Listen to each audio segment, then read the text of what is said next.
એક એક એક એક થયા.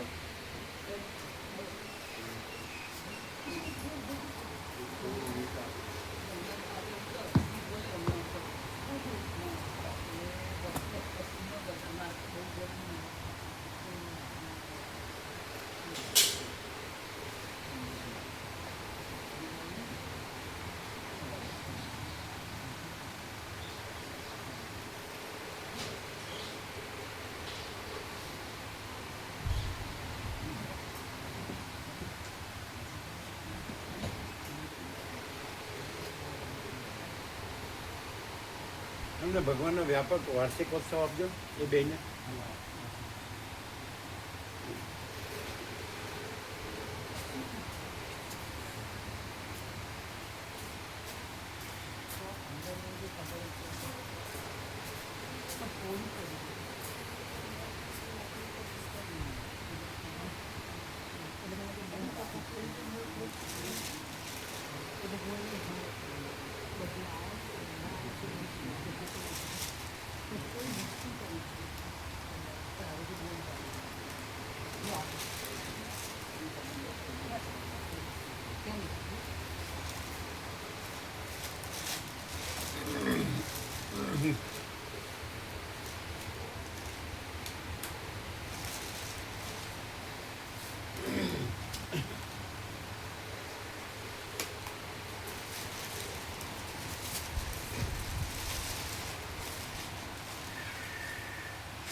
ઓમ બરાબર.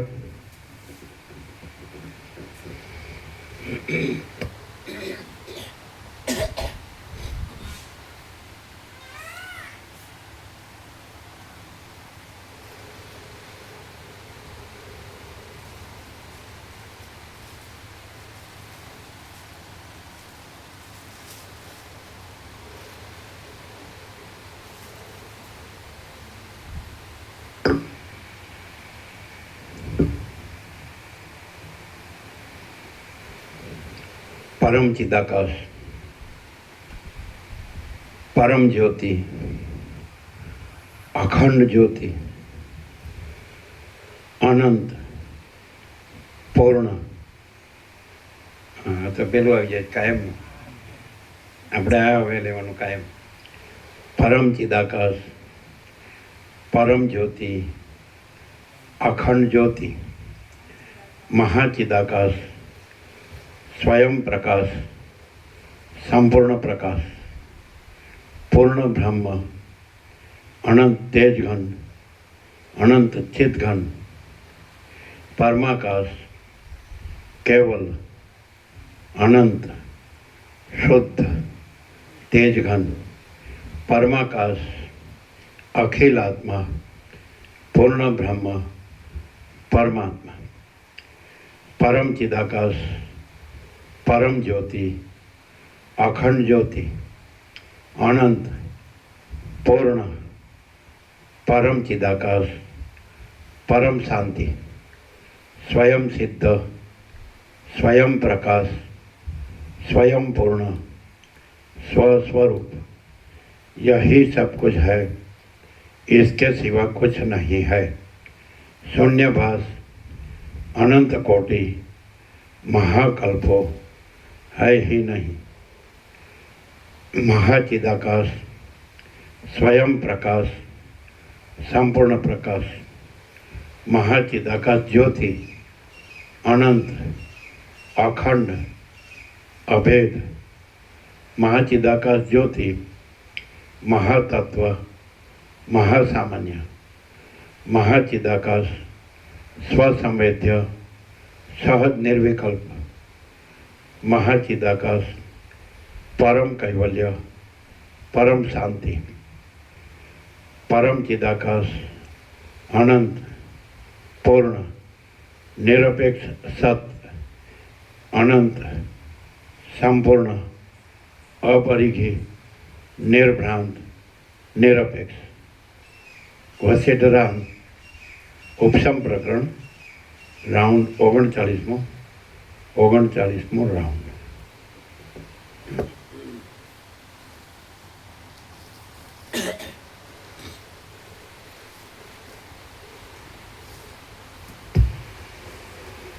આદ્ય પરબ્રહ્મ સદગુરુ દેવ કી જય. ઓમ શ્રી પરમાત્મને નમઃ. શ્રી યોગ વાસિષ્ઠ મહારામાયણ ઉપશમ પ્રકરણ સર્ગ 55મો, પેજ નંબર 696, પેજ નંબર 696, સર્ગ 55મો. સત્તા સામાન્યનું લક્ષણ, ઉદ્દાલક નિર્વાણ અને ચામુંડા દેવીએ શબને મુકુટમાં ધર્યું. આ 55મા સર્ગમાં સત્તા સામાન્યનું લક્ષણ, ઉદ્દાલક મુનિના શરીરના ત્યાગનો ક્રમ અને તેના શબને ચામુંડા દેવીએ અલંકાર રૂપે ધર્યાની કથા એટલા વિષયો કહેવામાં આવશે. રામ બોલ્યા, હે આત્મજ્ઞાન રૂપી પ્રકાશ આપવામાં મુખ્ય સૂર્યરૂપ, હે મારા સંશયરૂપી તૃણોને બાળી નાખવામાં અગ્નિરૂપ, હે અજ્ઞાનરૂપી બળતરાને શાંત કરવામાં ચંદ્રરૂપ, હે સમર્થ ગુરુ, આપે જે સત્તા સામાન્ય કહ્યું તેનું શું લક્ષણ છે? વશિષ્ઠ બોલ્યા, સર્વ દ્રશ્ય પદાર્થોનો સંપૂર્ણ નાશ થઈ ચિત્ત પણ સ્વરૂપમાં લીન થઈ જાય અને કેવળ એક સામાન્ય ચૈતન્ય જ બાકી રહે તેને સત્તા સામાન્ય કહે છે. વશિષ્ઠ બોલ્યા, સર્વ દ્રશ્ય પદાર્થોનો સંપૂર્ણ નાશ થઈ ચિત્ત પણ સ્વરૂપમાં લીન થઈ જાય અને કેવળ એક સામાન્ય ચૈતન્ય જ બાકી રહે તેને સત્તા સામાન્ય કહે છે. વશિષ્ઠ બોલ્યા, સર્વ દ્રશ્ય પદાર્થોનો સંપૂર્ણ નાશ થઈ ચિત્ત પણ સ્વરૂપમાં લીન થઈ જાય અને કેવળ એક સામાન્ય ચૈતન્ય જ બાકી રહે તેને સત્તા સામાન્ય કહે છે. આ ચિત્ત જ્યારે ચૈતન્યમાં લીન થઈ જાય તથા તે ચૈતન્ય વિના બીજું કાંઈ રહે નહીં અને તે આકાશ જેવું અત્યંત નિર્મળ થઈ જાય તેને સત્તા સામાન્ય કહે છે. આ ચિત્ત જ્યારે ચૈતન્યમાં લીન થઈ જાય તથા તે ચૈતન્ય વિના બીજું કાંઈ રહે નહીં અને તે આકાશ જેવું અત્યંત નિર્મળ થઈ જાય તેને સત્તા સામાન્ય કહે છે. જ્યારે બહારના તથા અંદરના દ્રશ્યો સહિત જે કાંઈ આ જગત છે તેને અત્યંત બાદ કરીને કેવળ અખંડ ચૈતન્ય જ રહે ત્યારે સત્તા સામાન્ય કહેવાય છે. જ્યારે બહારના તથા અંદરના દ્રશ્યો સહિત જે કાંઈ આ જગત છે તેને અત્યંત બાદ કરીને કેવળ અખંડ ચૈતન્ય જ રહે ત્યારે સત્તા સામાન્ય કહેવાય છે. જ્યારે સઘળા પદાર્થો વાસ્તવિક રીતે અખંડ અને અનુપમ અનુભવરૂપ થઈ જાય ત્યારે સત્તા સામાન્ય થયું કહેવાય છે.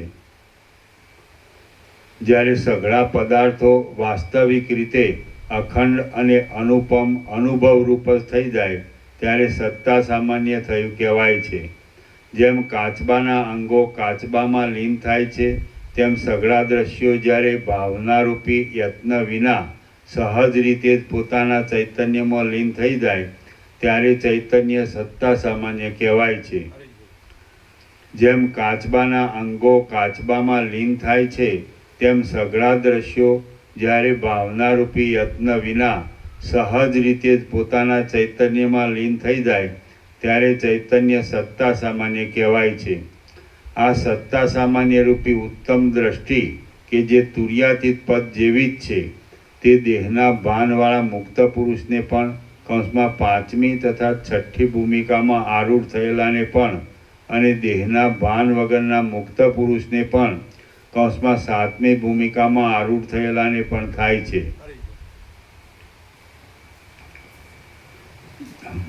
આ સત્તા સામાન્ય રૂપી ઉત્તમ દ્રષ્ટિ કે જે તુર્યાતીત પદ જેવી જ છે તે દેહના ભાનવાળા મુક્ત પુરુષને પણ 5મી તથા 6ઠ્ઠી ભૂમિકામાં આરૂઢ થયેલાને પણ અને દેહના ભાન વગરના મુક્ત પુરુષને પણ 7મી ભૂમિકામાં આરૂઢ થયેલાને પણ થાય છે. પરંતુ એમાં વિશેષતા એટલી જ છે કે દેહની પ્રતીતિવાળા મુક્ત પુરુષને સમાધિમાં જ થાય છે અને દેહની પ્રતીતિ વિનાના મુક્ત પુરુષને તે જાગ્રત અવસ્થામાં પણ રહે છે. પરંતુ એમાં વિશેષતા એટલી જ છે કે દેહની પ્રતીતિવાળા મુક્ત પુરુષને સમાધિમાં જ થાય છે અને દેહની પ્રતીતિ વિનાના મુક્ત પુરુષને તે જાગ્રત અવસ્થામાં પણ રહે છે. જ્ઞાનથી થનારી આ દ્રષ્ટિ અજ્ઞાનીને તો થતી જ નથી. પ્રૌઢ જ્ઞાનવાળા સઘળા જીવનમુક્ત પુરુષો આ દ્રષ્ટિમાં રહેવાને લીધે જેમ પૃથ્વીમાં પારદ આદિ સિદ્ધ રસો અને આકાશમાં પવન રજનો સ્પર્શ પામ્યા વિના જ રહે છે, તેમ આ લોકના તથા પરલોકના ભોગોની તૃષ્ણાનો સ્પર્શ પામ્યા વિના જ રહે છે. પ્રૌઢ જ્ઞાનવાળા સઘળા જીવનમુક્ત પુરુષો આ દ્રષ્ટિમાં રહેવાને લીધે જેમ પૃથ્વીમાં પારદ આદિ સિદ્ધ રસો અને આકાશમાં પવન રજનો સ્પર્શ પામ્યા વિના જ રહે છે, તેમ આ લોકના તથા પરલોકના ભોગોની તૃષ્ણાનો સ્પર્શ પામ્યા વિના જ રહે છે. હે રામ, પૃથ્વીમાં ફરનારા મારા જેવા સર્વ પુરુષો, આકાશમાં ફરનારા નારદ આદિ પુરુષો અને તેઓથી પણ ઉપર રહેનારા બ્રહ્મા, વિષ્ણુ તથા સદાશિવ આદિ મહાત્માઓ આ સત્તા સામાન્ય રૂપી દ્રષ્ટિમાં જ રહ્યા છે. હે રામ, પૃથ્વીમાં ફરનારા મારા જેવા સર્વ પુરુષો, હે રામ, પૃથ્વીમાં ફરનારા મારા જેવા સર્વ પુરુષો, આકાશમાં ફરનારા નારદ આદિ પુરુષો અને તેઓથી પણ ઉપર રહેનારા બ્રહ્મા, વિષ્ણુ તથા સદાશિવ આદિ મહાત્માઓ આ સત્તા સામાન્ય રૂપી દ્રષ્ટિમાં જ રહ્યા છે. એ ઉદ્દાલક સઘળા ભયોનો નાશ કરનારી આ સત્તા સામાન્ય રૂપી પદવીનો આશ્રય કરીને પોતાના શરીરના પ્રારબ્ધનો નાશ થતાં સુધી જગતરૂપી ઘરમાં રહ્યો. પછી ઘણે કાળે એ ઉદ્દાલકને હું દેહને છોડી દઈ વિદેહ મુક્ત થઈને રહું એવો દ્રઢ વિચાર ઉત્પન્ન થયો. આ દ્રઢ વિચારને લીધે એ ઉદ્દાલક પર્વતની ગુફામાં પાંદડાના આસન પર પદ્માસન વાળી નેત્રોને અડધા ઉઘાડા રાખીને બેઠો. તેણે પાની વડે ગુદાને રોકી ચિત્તના નવે દ્વારને રોકી દીધા. શબ્દ, સ્પર્શ આદિ વિષયોની વૃત્તિઓને વીણી વીણીને હૃદયમાં હોમી દીધી. તેમાં પોતાના સ્વરૂપભૂત અખંડ બ્રહ્મથી જ એક રસપણાની ભાવના કરી પ્રાણવાયુને રોકી લીધો. દરવાજો બંધ કરજો. કાઢો બહાર કાઢો દરવાજો. આવનાર જનારને દરવાજો બંધ કરવો જોઈએ. પછી આ બાજુનો દરવાજો બંધ કરો. અહીંયા બે દરવાજા છે, બંધ કરો. અહીંયા દો દરવાજા બંધ કરો. और का डोर भी बंद करो. क्या है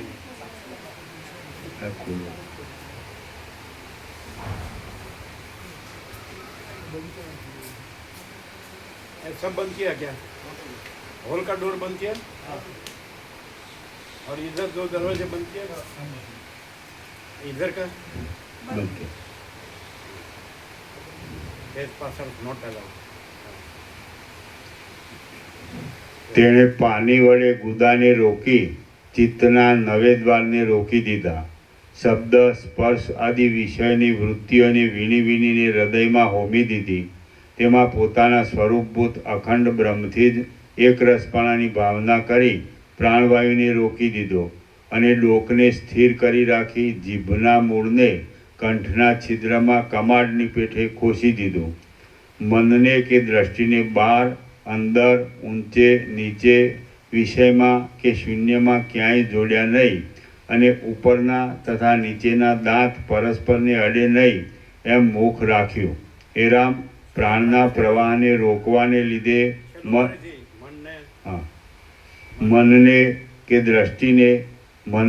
દ્રષ્ટિને બહાર, અંદર, ઊંચે, નીચે, વિષયમાં કે શૂન્યમાં ક્યાંય જોડ્યા નહીં અને ઉપરના તથા નીચેના દાંત પરસ્પરને અડે નહીં એમ મુખ રાખ્યું.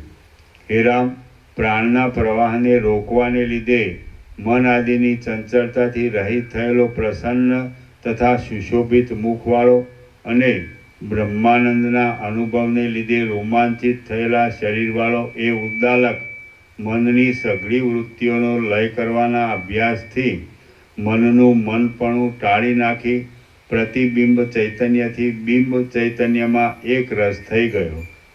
પછી બિંબભૂત મહાચૈતન્યનું અનુસંધાન કરવાના અભ્યાસથી છેલ્લું હા, પ્રતિબિંબ ચૈતન્યથી બિંબ ચૈતન્યમાં એક રસ થઈ ગયો. પછી બિંબભૂત મહાચૈતન્યનું અનુસંધાન કરવાના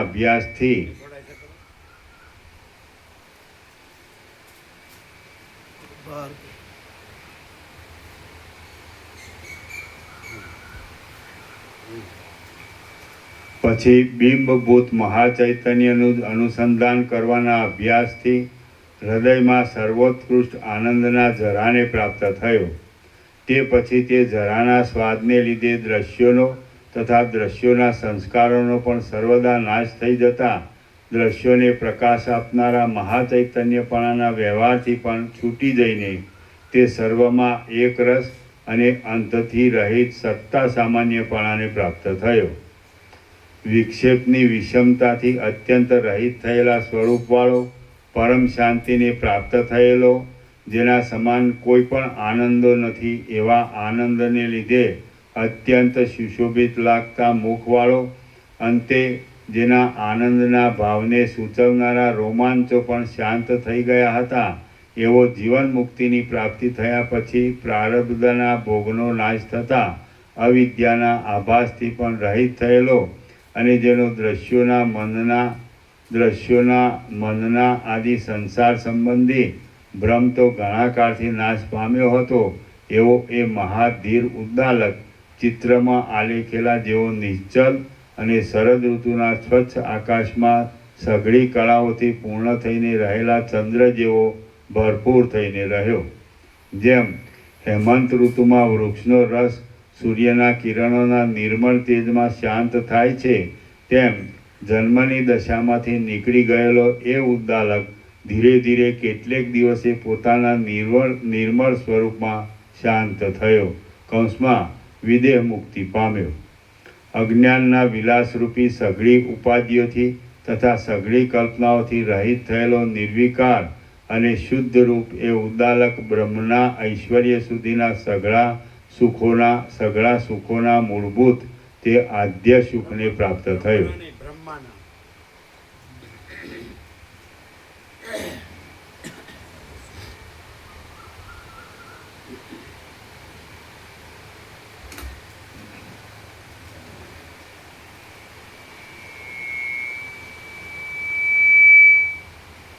વિદેહ મુક્તિ પામે. અજ્ઞાનના વિલાસરૂપી સઘળી ઉપાધિઓથી તથા સઘળી કલ્પનાઓથી રહિત થયેલો નિર્વિકાર અને શુદ્ધ રૂપ એ ઉદ્દાલક બ્રહ્માના ઐશ્વર્ય સુધીના સઘળા સુખોના મૂળભૂત તે આદ્ય સુખને પ્રાપ્ત થયો, કે જે સુખોમાં ઇન્દ્રનું રાજ્ય અને લક્ષ્મી સંબંધી સુખ તો જળના પૂરમાં ખડની પેઠે તણાઈ જાય છે.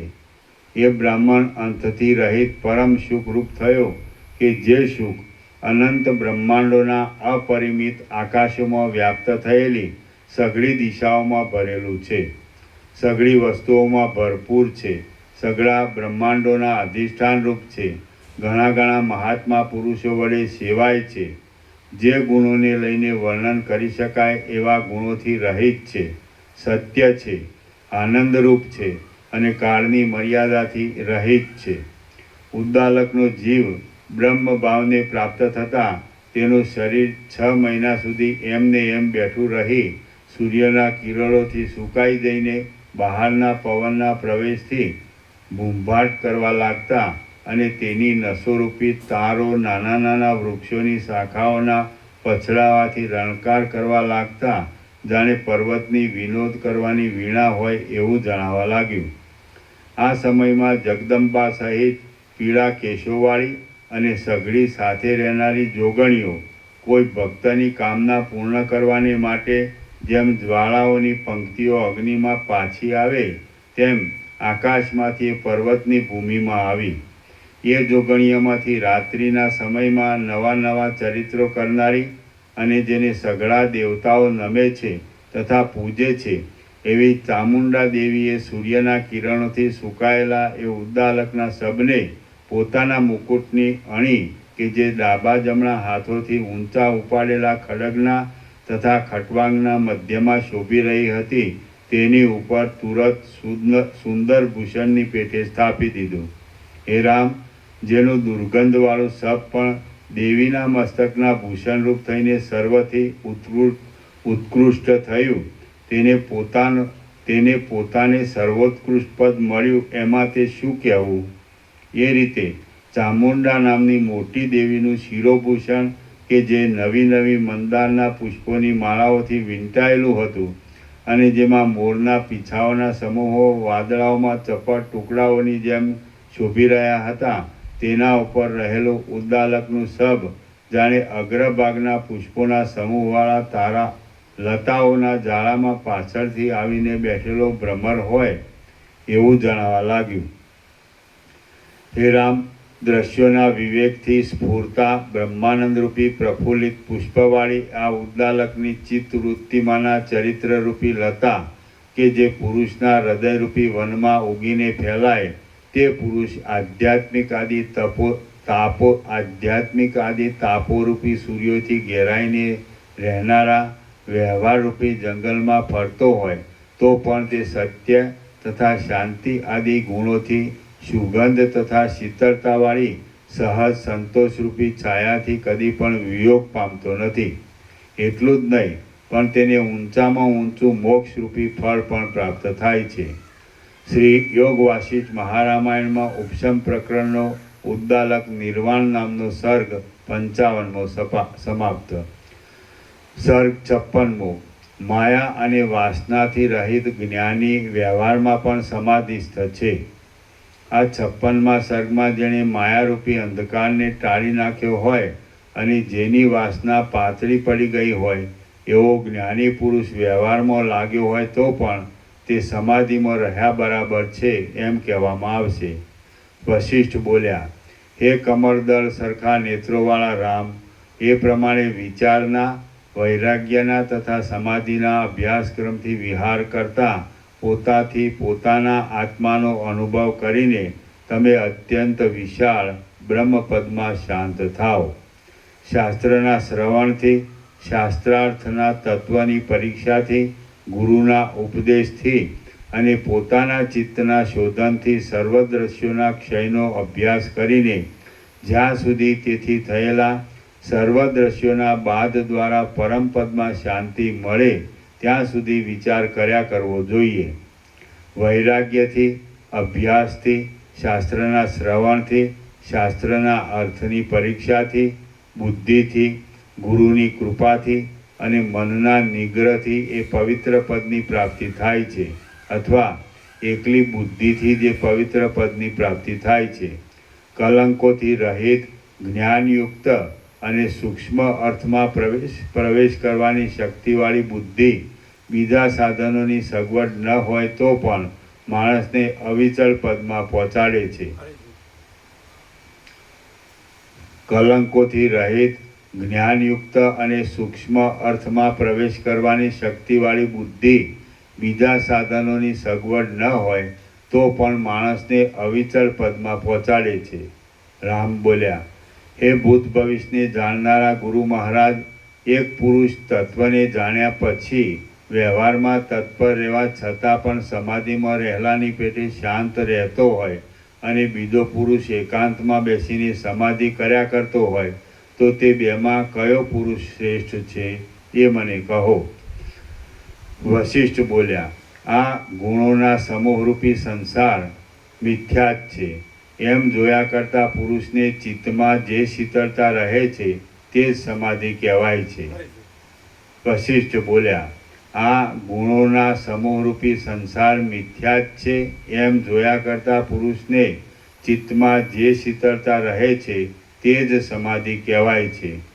જો મન હોય તો જ વિક્ષેપના કારણરૂપ દ્રશ્યોનો સંબંધ છે, પણ મારે તો મન જ નથી એવો દ્રઢ નિશ્ચય રાખીને એક પુરુષ વ્યવહારમાં રહ્યો હોય અને બીજો પુરુષ ધ્યાનમાં રહ્યો હોય અને તે બંને જો અંદર શીતળ હોય તો સરખા જ સુખી છે. કેમ કે અંદર શીતળતા પ્રાપ્ત થાય એ જ અનંત તપનું ફળ છે. સમાધિમાં તત્પર રહેતા પણ માણસનું ચિત્ત જો વૃત્તિઓથી ચંચળ રહેતું હોય તો તે માણસની તે સમાધિ ગાંઠપણથી ભરેલા નાચ જેવી છે. આમ ગેલસાથી ભરેલો નાચ કરવા છતાં પણ જો ચિત્તની વાસનાઓ નાશ પામે તો તે ગાંડાઈથી ભરેલો નાચ પણ તત્વને સમજીને કરેલી સમાધિ બરાબર છે. તત્વને સમજીને વ્યવહાર કરનારો પુરુષ અને તત્વને સમજીને વનમાં રહેનારો પુરુષ એ બંને પરમપદમાં શાંત થતા હોવાથી સંપૂર્ણ રીતે સરખા જ છે. જેમ કથાનું શ્રવણ કરવા છતાં પણ જેનું મન દૂર ગયું હોય તે પુરુષ કથાનું શ્રવણ કરતો જ નથી એમ કહી શકાય છે. તેમ ચિત્ત જો પાતળી વાસનાઓવાળું થયું હોય તો તે ચિત્ત વ્યવહાર કરવા છતાં પણ નથી જ કરતું એમ કહી શકાય. જેમ નિદ્રામાં નિશ્ચળ થઈને સૂતેલો પુરુષ કાંઈ ક્રિયા નહીં કરવા છતાં પણ સ્વપ્નમાં ખાડમાં પડવાનું કરતા થાય છે, તેમ ઘાટી વાસનાઓવાળું ચિત્ત કાંઈ ન કરતું હોય તો પણ સઘળું કરે છે એમ સમજવું.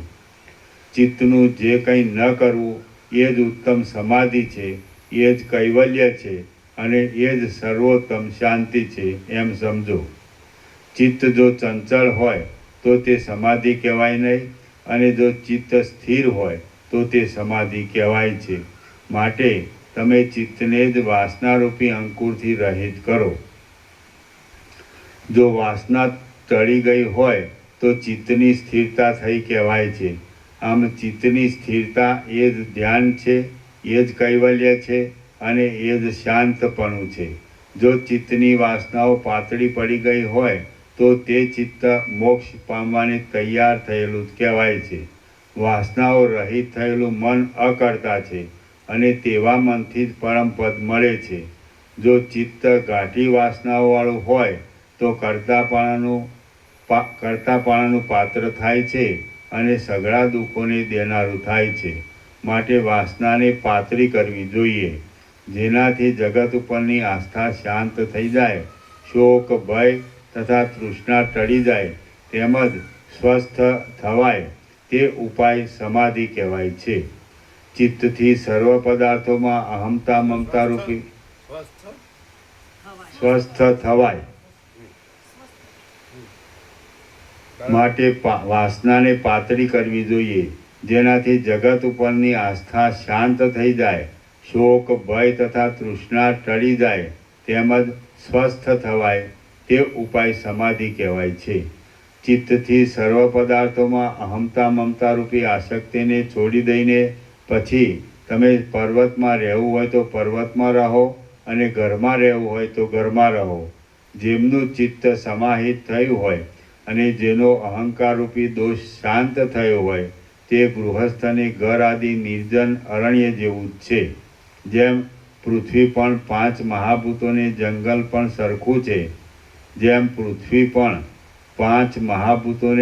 પણ સરખું છે, અને ઘર પણ સરખું છે, તેમ જેનું ચિત્ત સમાહિત થયું હોય એવા ભવ્ય પુરુષોને અરણ્ય પણ સરખું છે અને ઘર પણ સરખું છે. હે રાજકુમાર, જેનું ચિત્તરૂપી મોટું વાદળું શાંત થયું હોય તે પુરુષને ઘણા લોકોની ભીડવાળા નગરો પણ ઉજ્જડ અરણ્યો જ છે. હે પ્રબળ શત્રુઓને હણનાર રામ, જેનું ચિત્ત વૃત્તિઓથી ચંચળ થયા કરતું હોય તે પુરુષને નિર્જન અરણ્યો પણ ઘણા લોકોથી ભરેલા નગરો જ છે. જો ચિત્ત રાગ આદિ દોષોથી ખેદ પામીને ભમ્યા કરે તો તે ભ્રમણમાં અનેક પીડાઓને જુએ છે અને જો શાંત થાય તો મુક્તિ પામે છે. માટે હવે જેમ તમારી ઈચ્છા હોય તેમ કરો. જે પુરુષ પોતાના આત્માને સઘળા પદાર્થોથી ન્યારો અથવા સઘળા પદાર્થો રૂપ જોતો હોય તે પુરુષ આ તુચ્છ દેહના અભિમાનથી રહિત હોવાને લીધે સમાધિમાં રહેલો જ કહેવાય છે. અંદર વ્યાપક રૂપ થયેલા જે પુરુષના રાગદ્વેષ ક્ષીણ થઈ ગયા હોય અને સઘળા પદાર્થો તુલ્ય ભાસતા હોય તે પુરુષ સમાધિમાં રહેલો જ કહેવાય છે. હે રાજકુમાર, તત્વવેત્તા પુરુષ જગતને જગતરૂપ જોતો નથી, પણ સર્વદા બ્રહ્મરૂપ જ દેખે છે. તત્વવેત્તા પુરુષ જેમ સ્વપ્નમાં ભાસેલા નામરૂપવાળા પ્રપંચની મિથ્યા માને છે, તેમ જાગ્રતમાં દેખાતા નામરૂપવાળા પ્રપંચને પણ મિથ્યા માને છે. જેમ બજારમાં પોતપોતાના ધંધાના જુદા જુદા કાર્યો કરતા લોકો હોવા છતાં પણ કોઈ બીજાના કાર્યમાં ઉપયોગી નહીં થવાને લીધે બીજાઓની દ્રષ્ટિમાં નહીં જેવા જ છે, તેમ તત્વવેત્તા પુરુષને કોઈ લોકોથી સંબંધ નહીં હોવાને લીધે નગર પણ નહીં હોવા જેવું જ છે. જેનું ચિત્ત અંતર્મુખ થયું હોય એવો પુરુષ સૂતા, જાગતા અને ચાલતા પણ સર્વદા નગરને, દેશને અને ગામડાને અરણ્ય જેવું જ ગણે છે.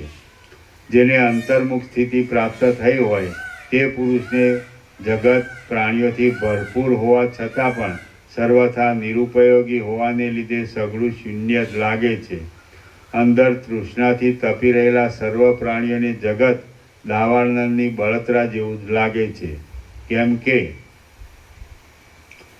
કેમ કે જો ચિત્ત શીતળ હોય તો બહારનું જગત પણ શીતળ લાગે છે, અને ચિત્ત જો તપી રહ્યું હોય તો બહારનું જગત પણ ધગધગતું લાગે છે. ચિત્ત જેવું અંદર હોય તેવું જ બહાર જગતરૂપ થઈને રહે છે. જેમ જેઓને તાવ ઉતરી ગયો હોય તે માણસોને સઘળું જગત શીતળ લાગે છે, તેમ જેઓને તૃષ્ણારૂપી તાપ ટળી ગયો હોય તેઓનું સઘળું જગત જીવતા સુધી શીતળ જ લાગે છે. હે રામ, સ્વર્ગ, પૃથ્વી, વાયુ, આકાશ, પર્વતો, નદીઓ અને દિશાઓ વગેરે અંતઃકરણરૂપી તત્વના જ ભાગો છે, અને જાણે અંતઃકરણથી બહાર રહ્યા હોય એવા દેખાય છે. જેમ વડ બીજમાં જ રહેલો હોવા છતાં પણ બહાર રહેલા જેવો લાગે છે, અને ગંધ પુષ્પમાં રહેલો હોવા છતાંય જાણે બહાર રહ્યો હોય એવો લાગે છે, તેમ જગત આત્મામાં રહેલું હોવા છતાં પણ જાણે બહાર રહ્યું હોય એમ ભાસે છે. હે રામ, વાસ્તવિક રીતે જોતા તો જગત ક્યાંય પણ આત્માથી બહાર રહ્યું નથી અને આત્માની અંદર પણ રહ્યું નથી, પરંતુ પૂર્વની વાસનાના બળને લીધે જે વસ્તુ જે પ્રકારથી જોવામાં આવે છે તે વસ્તુ રૂપે અને તે પ્રકાર રૂપે બ્રહ્મ જ સ્ફુરિત થયું છે એમ સમજવું યોગ્ય છે. જેમ ડાબલીમાં રહેલું કપૂર ગંધ રૂપે બહાર આવે છે, તેમ અંદર રહેલું જે આત્મતત્વ છે તે જ બહાર જગત રૂપે દેખાય છે. જેમ કપૂર ડાબલીમાં રહેલું હોવા છતાં પણ પોતાની સુગંધથી જણાઈ આવે છે, તેમ આત્મતત્વ અંદર રહેલું હોવા છતાં પણ સ્ફુરણથી જણાઈ આવે છે. સ્થૂળ જગત રૂપે તથા સૂક્ષ્મ અહંકાર રૂપે પણ આત્મા જ સ્ફુરે છે. એ આત્મા પોતે સ્થૂળ પણ નથી અને સૂક્ષ્મ પણ નથી, પરંતુ બહારના તથા અંદરના સઘળા સ્થૂળ સૂક્ષ્મ પદાર્થોમાં સત્તા રૂપે પરોવાયેલ છે. આ આત્મા પોતાના ચિત્તને જ પૂર્વની વાસના પ્રમાણે બહિર્મુખ ચક્ષુ આદિ ઇન્દ્રિયોથી જગત રૂપે જુએ છે, અને અંદર રહેલી વાસનાથી અંદર રહેલા સ્વપ્ન સંબંધી રાજ્ય આદિને પણ જુએ છે. બહારના તથા અંદરના એમ બંને પ્રકારના જગતને આત્માથી જુદું પાડીએ તો જગત મુદ્દલ રહેતું જ નથી. આત્માથી જુદું ન પડતો બહારનો તથા અંદરનો ભેદ રહે તો તે જગત અહંતાના તથા મમતાના અધ્યાસથી બહુ દુઃખદાયી થઈ પડે છે. અહંતા આદિને લીધે તે ચિંતાઓથી દુઃખી થતા પુરુષને સ્વર્ગ, પૃથ્વી, વાયુ, આકાશ, પર્વતો, નદીઓ અને દિશાઓ આદિ સઘળું જગત પ્રલયકાળના આરંભની જેમ બળતરાવાળું જણાય છે. જે પુરુષ અંદર પોતાના આત્મામાં જ રુચિ રાખીને બહાર કર્મેન્દ્રિયોથી ક્રિયાઓ કરતો હોય તે પુરુષ હર્ષને કે શોકને વશ નહીં થવાને લીધે સમાધિમાં રહેલા જેવો જ કહેવાય છે.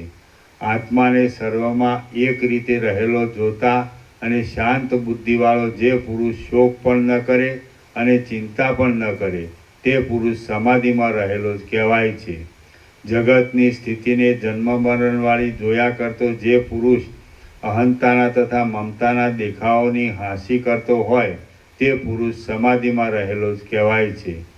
શરદ ઋતુનો તડકો જેની ઉપર પડેલો છે એવા અને બહારથી દેખવામાં આવતા તરંગોમાં જે પીગળેલા રૂપાના જેવી કાંતિ જોવામાં આવે છે તે કાંતિ તરંગોમાં નથી, કારણ કે તરંગોની પાસે જતા અથવા તેઓમાં ડૂબકી મારીને શોધતા તે જોવામાં આવતી નથી. વળી તે કાંતિ બહાર આકાશમાં પણ નથી, કેમ કે આકાશ અસંગ હોવાથી તેને કાંતિનો સંબંધ જ ઘટતો નથી. તેમ અહંતા તથા જગત મારામાં હોવા સંભવતા નથી, કારણ કે દ્રષ્ટામાં દ્રશ્યની સ્થિતિ ઘટતી નથી, કેમ કે અસંગતા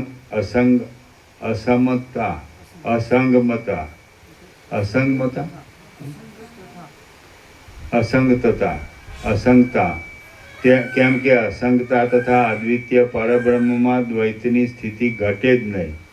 માટે અહંતા તથા જગત મિથ્યા જ છે એમ જાણવાને લીધે તત્વવેત્તા પુરુષ અહંતા તથા મમતાના દેખાવાની હાંસી કરે છે. જે પુરુષની દ્રષ્ટિમાં હુંપણું, તુંપણું, જગતના વિભાગ આદિ મન અને જડનો તથા ચેતનનો ભેદ પણ ન હોય તે પુરુષ જ છે, બીજો પુરુષ નથી. આકાશની જેમ નિર્લેપ રહેનારો, ઉપશમવાળો અને હર્ષના તથા રોષના વિકારોમાં લાકડા જેવો તથા ઢેફા જેવો રહેતો જે પુરુષ શાસ્ત્રનો તથા શિષ્ટ લોકોના આચારનો વિરોધ ન આવે એવી બહારના વ્યવહારની ક્રિયાઓ સારી રીતે કરતો હોય તે પુરુષને જ પુરુષ સમજવો. જે પુરુષ કોઈના ભયથી નહીં પણ સ્વભાવથી સઘળા પ્રાણીઓને પોતાના જેવા ગણે અને પરાયા દ્રવ્યોને માટીના ઢેફા જેવા ગણે તે પુરુષ જ દેખતો છે એમ સમજવું. અજ્ઞાની પુરુષ નાના મોટા સઘળા પદાર્થોને મિથ્યા જાણતો નથી અને અધિષ્ઠાનનો અનુભવ નહીં હોવાને લીધે સત્તા સામાન્યને પણ જાણતો નથી, માટે તે પુરુષ આંધળો જ સમજવો. જ્ઞાની પુરુષ જ જગતને જગત રૂપે મિથ્યા જાણે છે અને અધિષ્ઠાન રૂપે સત્ય જાણે છે, માટે તેને કોઈ પણ પ્રકારનો મોહ થતો નથી.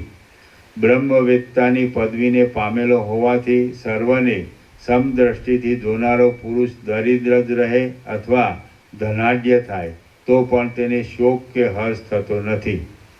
એ પુરુષને પુત્ર આદિની પ્રાપ્તિ થાય અથવા પુત્ર આદિનું મરણ થાય તો પણ તેને હર્ષ કે શોક થતો નથી. એ પુરુષ ઉત્તમ વૈભવવાળા તથા મોટા પરિવારવાળા ઘરમાં રહે અથવા સઘળા વૈભવો વિનાના મોટા અરણ્યમાં રહે તો પણ તેને કશો વિકાર થતો નથી.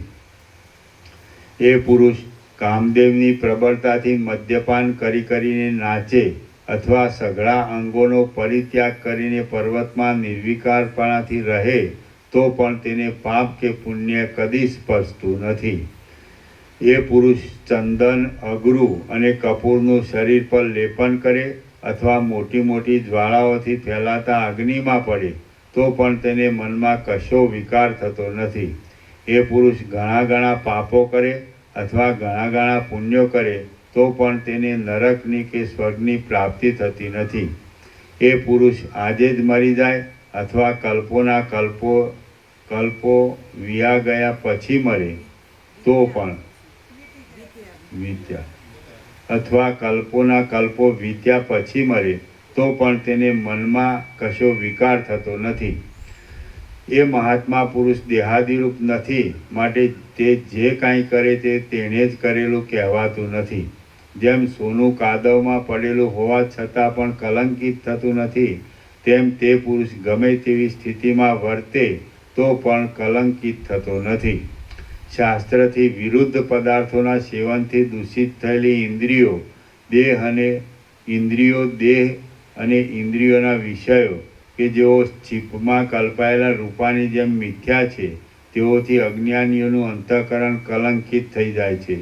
જ્ઞાનીને તો સઘળી વસ્તુઓ ઉપશાંત થઈ ગયેલી હોય છે, સ્વરૂપની સ્થિતિનું યથાર્થ જ્ઞાન હોય છે અને ચિત્ત શાંત થઈ ગયેલું જ હોય છે, માટે તેના ચિત્તને કાંઈ કલંક લાગતું જ નથી. અજ્ઞાની પુરુષ પણ જો કે પરબ્રહ્મ જ છે, તો પણ તેને અહંતાના અધ્યાસથી વાસનાઓરૂપી અનર્થો જાગ્રત થવાને લીધે જન્મમાં વિચિત્ર સુખ દુઃખો પ્રાપ્ત થાય છે. જેમ રજ્જુમાં થયેલો સર્પનો ભ્રમ શાંત થતાં સર્પ નથી એમ સમજાઈને શાંતિ પ્રાપ્ત થાય છે, તેમ અહંતારૂપી ભ્રમ શાંત થતાં દેહાદી નથી જ એમ સમજાઈને અંદર સમતા પ્રાપ્ત થાય છે. જ્ઞાની પુરુષ જે કાંઈ કરે, જે કાંઈ ખાય, જે કાંઈ આપે કે જે કાંઈ હોમે તેનું તે જ્ઞાની પુરુષને કશું ફળ થતું નથી, કારણ કે તે ક્રિયાઓમાં જ્ઞાની કોઈ પ્રકારની આસક્તિ જ કરતો નથી. જ્ઞાની એ ક્રિયાઓને કરે તો પણ ભલે અને ન કરે તો પણ ભલે. જ્ઞાનીને કર્મ કરવાથી પણ કશું પ્રયોજન નથી અને કર્મનો ત્યાગ કરવાથી પણ કશું પ્રયોજન નથી, કારણ કે તે જ્ઞાની પુરુષ આત્માના સ્વરૂપને બરાબર સમજેલો હોવાથી આત્મામાં જ રહેલો હોય છે. જેમ પથરામાં માંજર થતી નથી તેમ જ્ઞાની પુરુષને ઈચ્છાઓ જ થતી નથી. કદાચ વાસનાના અભ્યાસને લીધે ઈચ્છાઓ ઉત્પન્ન થાય તો પણ જેમ જળમાં ઉત્પન્ન થયેલા તરંગો જળથી જુદા હોતા નથી, તેમ પોતામાં ઉત્પન્ન થયેલી તે સઘળી ઈચ્છાઓ પોતાથી જુદી નથી, એમ તે પુરુષ સંપૂર્ણ રીતે સમજે છે.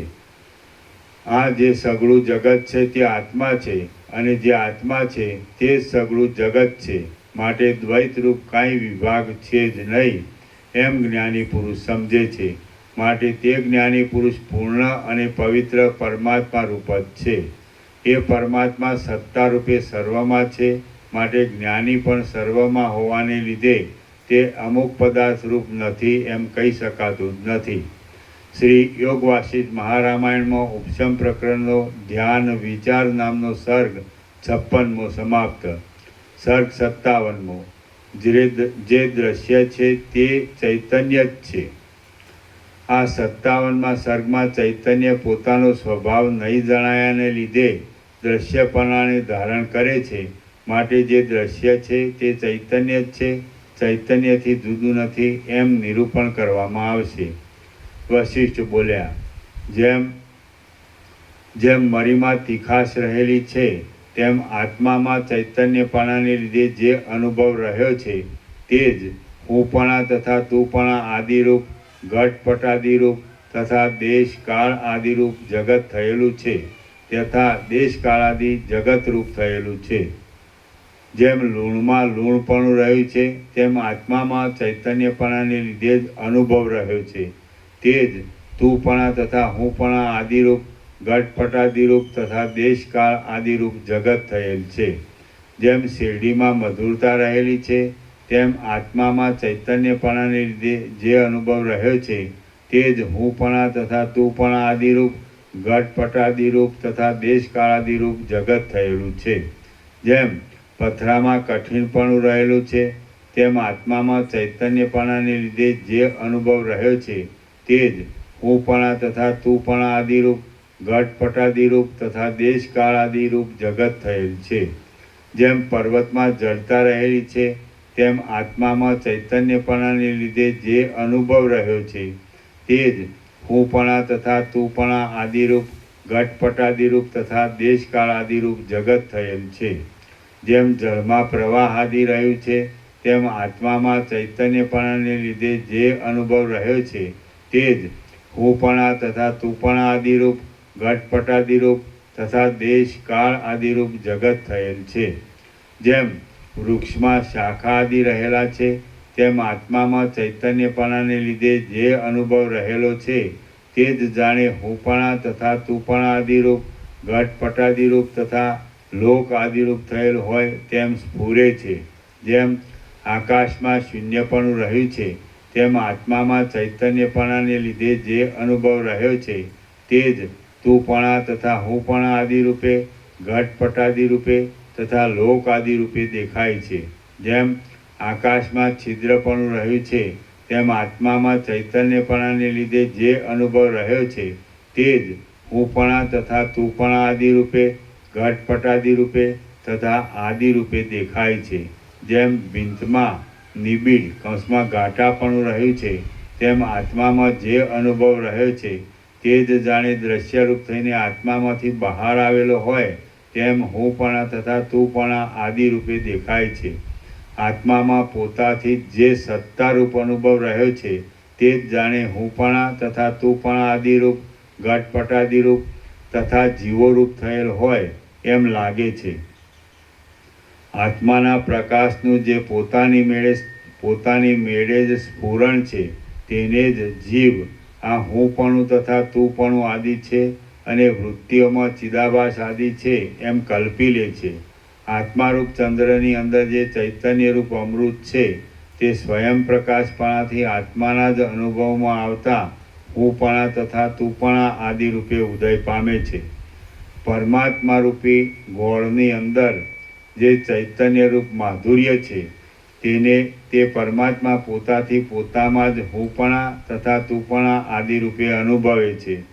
પરમાત્મા રૂપી મણિની અંદર ચૈતન્યપણાને લીધે પોતાની મેળે ચૈતન્ય સ્વરૂપમાં જ હું અને તું ઇત્યાદિ રૂપે જાણે છે. જગતરૂપ માયિક આકાર સ્વયં પ્રકાશ આત્માના અનુભવ રૂપ જ છે એમ તમને સમજાવવા માટે મેં તમારી પાસે આ વિચાર કહ્યો છે. માટે તે ઉપરથી એમ ન સમજવું કે જાણનાર અને જાણવા યોગ્ય પદાર્થ જુદા છે, પણ અનુભવનાર અને અનુભવ યોગ્ય પદાર્થ જુદા છે. કેમ કે આત્માની અંદર કોઈ જાણવા યોગ્ય પદાર્થ કે અનુભવવા યોગ્ય પદાર્થ જ નથી. માટે એ આત્મા કોઈ પદાર્થને જાણતો કે અનુભવતો નથી. એ પરમાત્માની અંદર કોઈ વિષય જ નથી કે જેના રૂપને તે પરમાત્મા ગ્રહણ કરે, અને એ પરમાત્માની અંદર બીજો કોઈ મેળવવાનો પદાર્થ જ નથી કે જેને તે પરમાત્મા મેળવે. અનંત અને ભરપૂર સ્વરૂપવાળા એ પરમાત્મામાં આ જગતરૂપ આકાર મિથ્યા જ દેખાય છે. જેમ મોટો પર્વત સર્વદા પોતાના ઘાટા સ્વરૂપમાં રહે છે તેમ એ પરમાત્મા પોતાના એક રસ સ્વરૂપમાં જ રહે છે.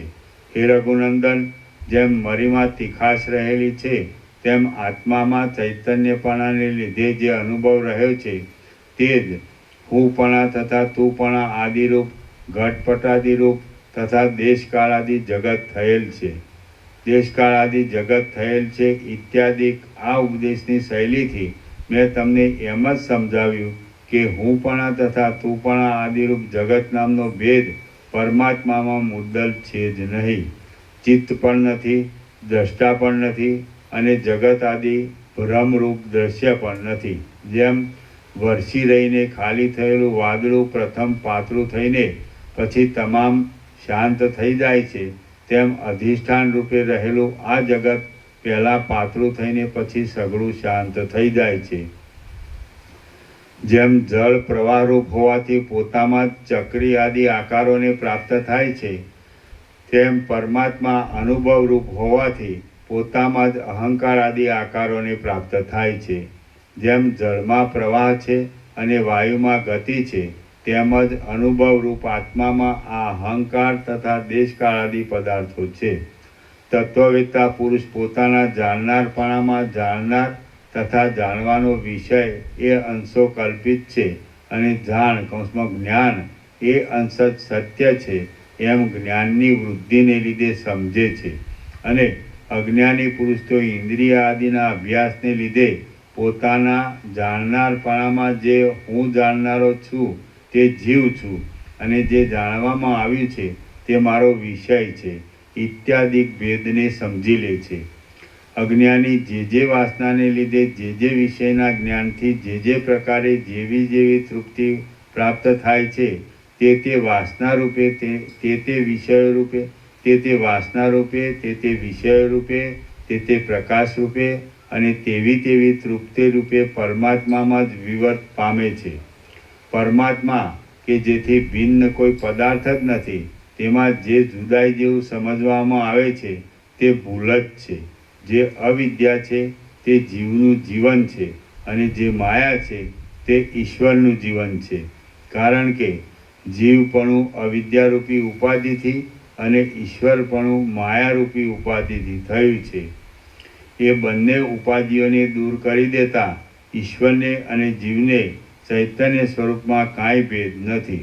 જેમ જેમ ઈશ્વરના અને જીવના ચૈતન્ય સ્વરૂપમાં કાંઈ ભેદ નથી, તેમ ઈશ્વરના અને પરમાત્માના પણ ચૈતન્ય સ્વરૂપમાં કાંઈ ભેદ નથી.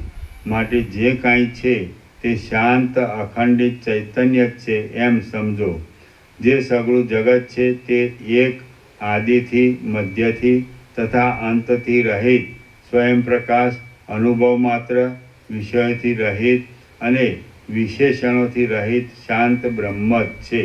આ જે સગળું જગત છે તે બ્રહ્મ જ છે એમ જે મારે બોલવું પડે છે તે પણ તમને સમજાવવા માટે બોલવું પડે છે.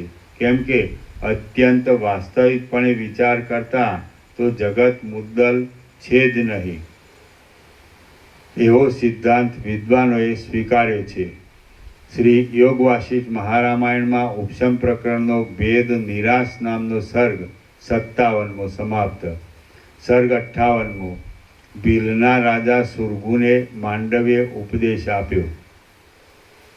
આ 58મા સર્ગમાં ભીલ લોકોના રાજા સુરગુના વૈરાગ્યનું અને માંડવ્ય નામના મુનિએ તે રાજાને સર્વનો ત્યાગ કરવા આદિ ઉપાયોથી કરેલા ઉપદેશનું વર્ણન કરવામાં આવશે.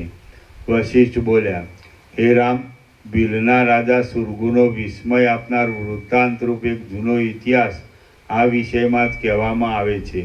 આ જગતમાં હિમાલયના શિખરરૂપ એક કૈલાસ નામનો પર્વત છે કે જે પર્વત જાણે ઉત્તર દિશાનો સાર હોય, પૃથ્વીમાંથી નીકળેલો કપૂરનો સમૂહ હોય,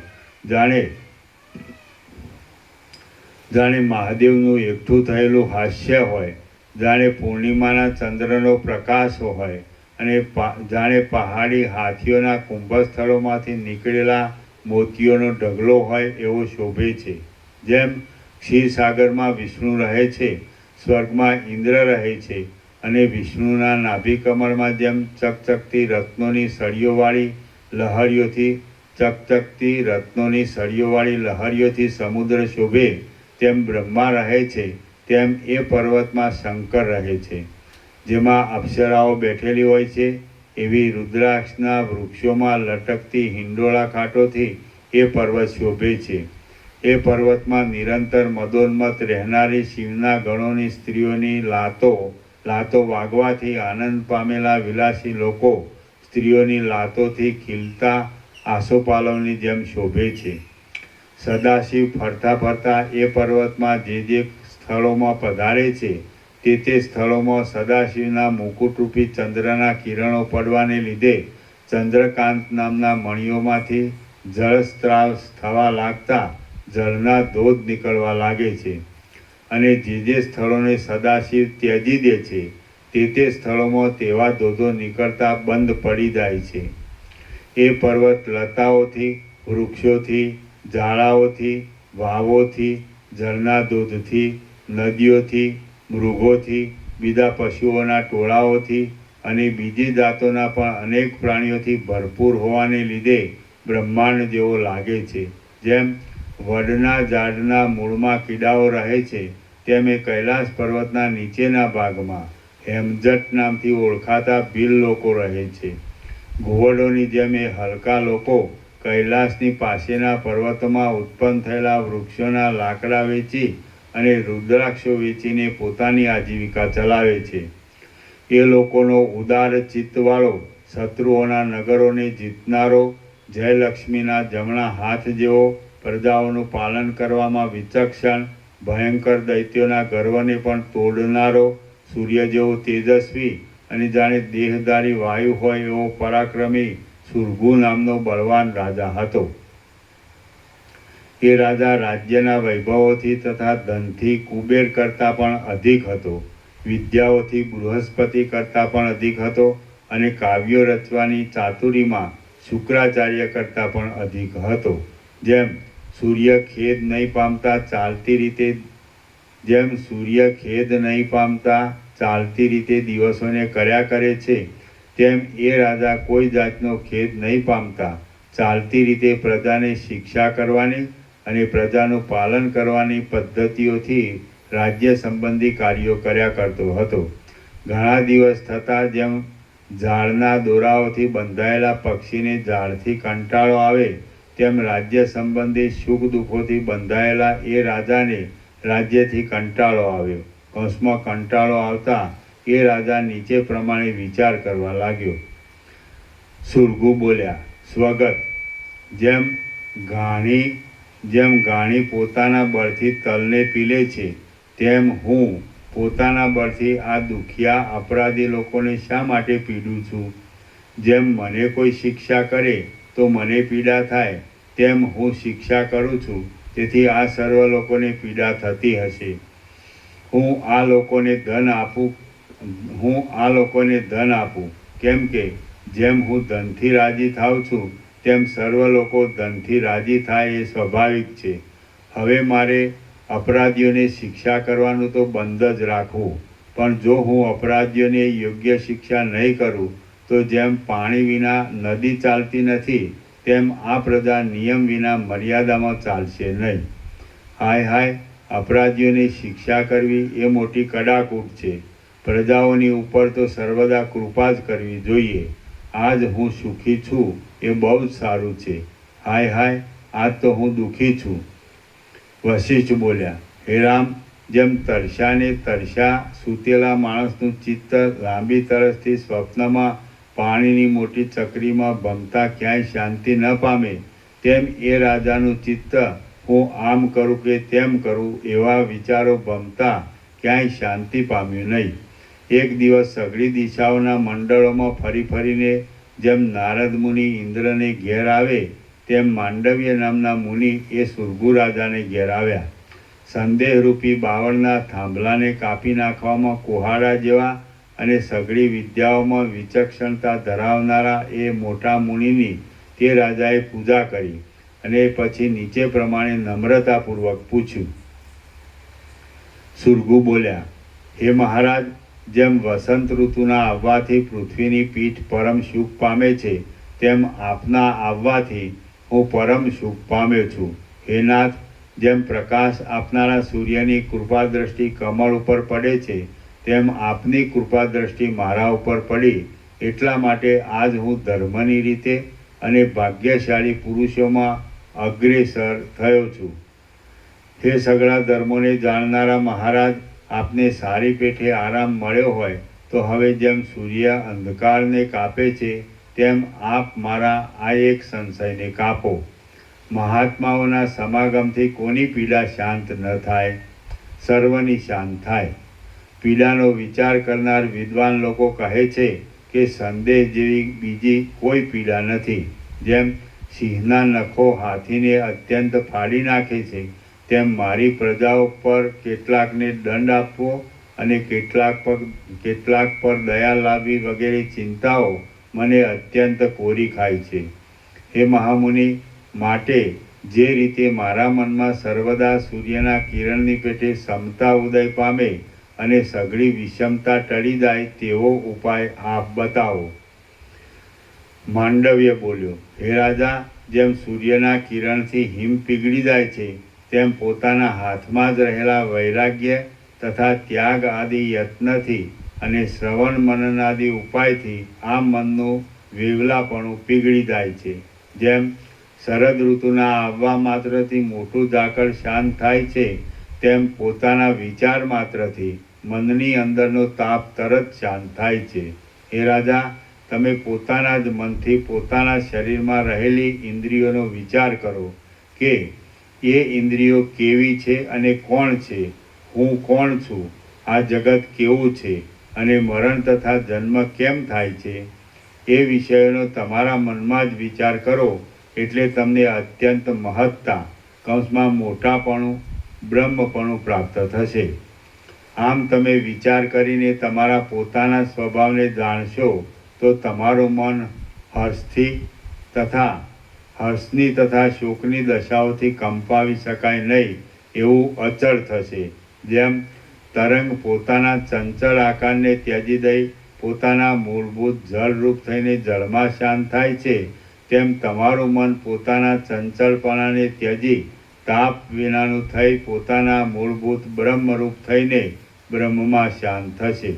હે નિર્દોષ રાજા, જેમ મન્વંતરને અંતે કળીકાર મન્વંતરની અંતે કળીકાર આવતા પાપરૂપી કલંકને પ્રાપ્ત થયેલું જગત બીજા મન્વંતરના આરંભમાં પોતે જાતે રહીને પોતાના કલંકને ત્યજી દે છે, તેમ વ્યવહારોને લીધે ચંચળતારૂપ કલંકને પ્રાપ્ત થયેલું તમારું પોતાનું મન પોતે જીવન મુક્ત રૂપે રહીને વિચારના બળથી પોતાના કલંકિત રૂપને ત્યજી દેશે.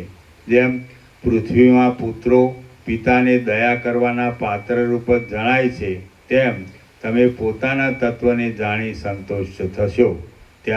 તેમ તમે પોતાના તત્વને જાણી સંતુષ્ટ થશો ત્યારે તમને સઘળા ઇન્દ્રાદી પુરુષો પણ મિથ્યા વ્યવહારમાં દુઃખી થતા હોવાને લીધે દયા કરવાના પાત્ર રૂપ જ જણાશે.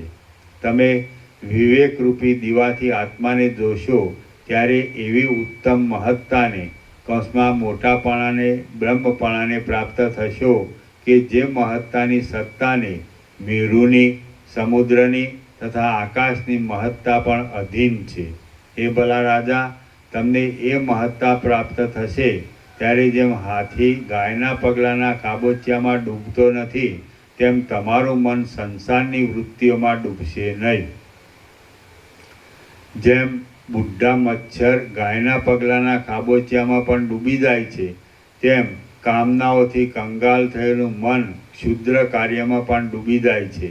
જેમ કીડા કાદવમાં ડૂબી જાય છે, તેમ ચિત્ત દ્રશ્યોને જ લાગુ પડનારી પોતાની વાસનારૂપી દીનતાથી મોહમાં ડૂબી જાય છે.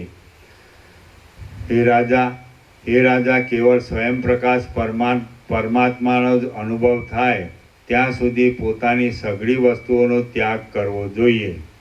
જ્યાં સુધી ચોખ્ખું સોનું જ બાકી રહે ત્યાં સુધી જેમ ધાતુઓને ધોવાની જરૂર છે, તેમ જ્યાં સુધી કેવળ આત્મા જ અવશેષ રહે ત્યાં સુધી સઘળા વેદાંત શાસ્ત્રનું અવલોકન કરવાની આવશ્યકતા છે.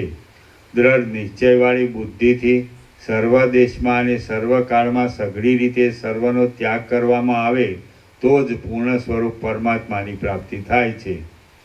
વિષયનો થોડો ઘણો ત્યાગ કરવાથી પરમાત્મા મળતા નથી. જ્યાં સુધી સર્વનો ત્યાગ થાય નહીં ત્યાં સુધી આત્મા મળતો નથી. કેમ કે સઘળી અનાત્મ વસ્તુઓનો ત્યાગ કરતાં જે શેષ રહે છે તે જ આત્મા કહેવાય છે. હે ભલા રાજા, જ્યાં સુધી બીજું કાર્ય છોડી દઈને ઉદ્યોગ કરવામાં ન આવે ત્યાં સુધી ધન આદિ સામાન્ય વસ્તુ પણ મળતી નથી. ત્યારે સર્વનો ત્યાગ કરીને ઉદ્યોગ કર્યા વિના આત્મા મળે નહીં તેમાં તો શું જ કહેવું. હે રાજા, જ્યારે બીજા સઘળા કાર્યોનો ત્યાગ કરીને સંપૂર્ણ રીતે ધારેલી વસ્તુના લાભને અર્થે માણસ યત્ન કરે છે ત્યારે જ તે ધારેલી વસ્તુની પ્રાપ્તિ થાય છે, તે વિના થતી નથી. માટે પોતાના આત્માના દર્શનને અર્થે સઘળી અનાત્મ વસ્તુઓનો ત્યાગ કરવો જોઈએ. સઘળી વસ્તુઓનો ત્યાગ કરતાં સર્વથા જેનો ત્યાગ ન થઈ શકે એવું જે જોવામાં આવે તે જ પરમ પદ છે. સઘળા કાર્યોની તથા કારણોની પરંપરામાં આ જગતની અંદર રહેલી સત્તા માત્ર આત્મામાં કલ્પનાથી જ દેખાતી સઘળી અનાત્મ વસ્તુઓને સંપૂર્ણ રીતે ત્યજી દઈ અને તે પછી મનના રૂપને પણ લીન કરી નાખીને જે વસ્તુની પ્રાપ્તિ થાય છે તે જ બ્રહ્મ છે. શ્રી યોગ વાસિષ્ઠ મહારામાયણમાં ઉપશમ પ્રકરણનો માંડવ્યોપદેશ નામનો સર્ગ 58મો સમાપ્ત. સર્ગ 59મો. ઓમ ઓમ ઓમ.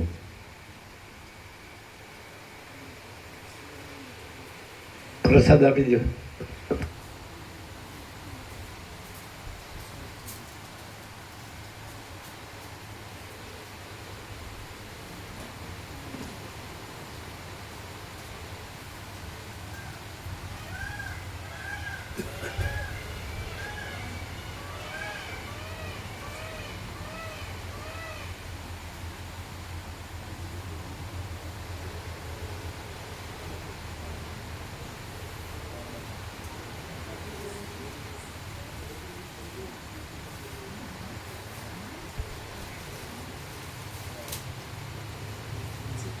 આજે જે આવ્યો હોય પહેલી વાર એને લાડુ પ્રસાદ આપો. હા એવાય ને આપ્યો. ના આપીશું કારણ કે એ રીતે અમારું વચમાં એવું કહેતા હતા કે ઓન પેલું આપીશું. બીજા બધાને તો આપેલો છે ને.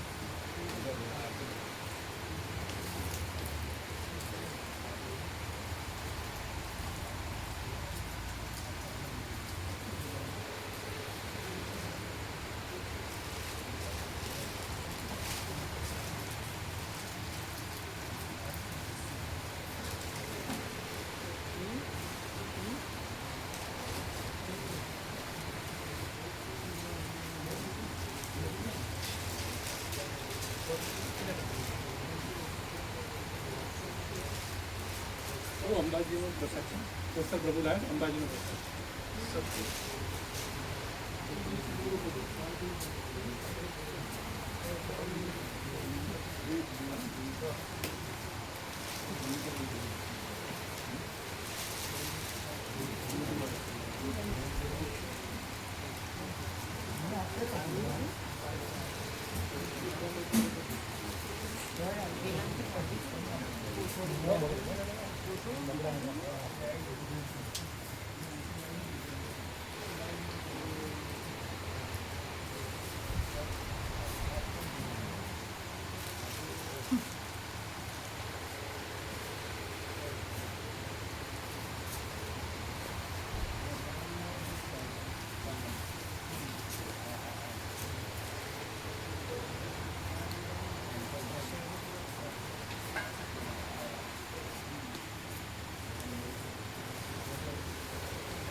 Thank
you.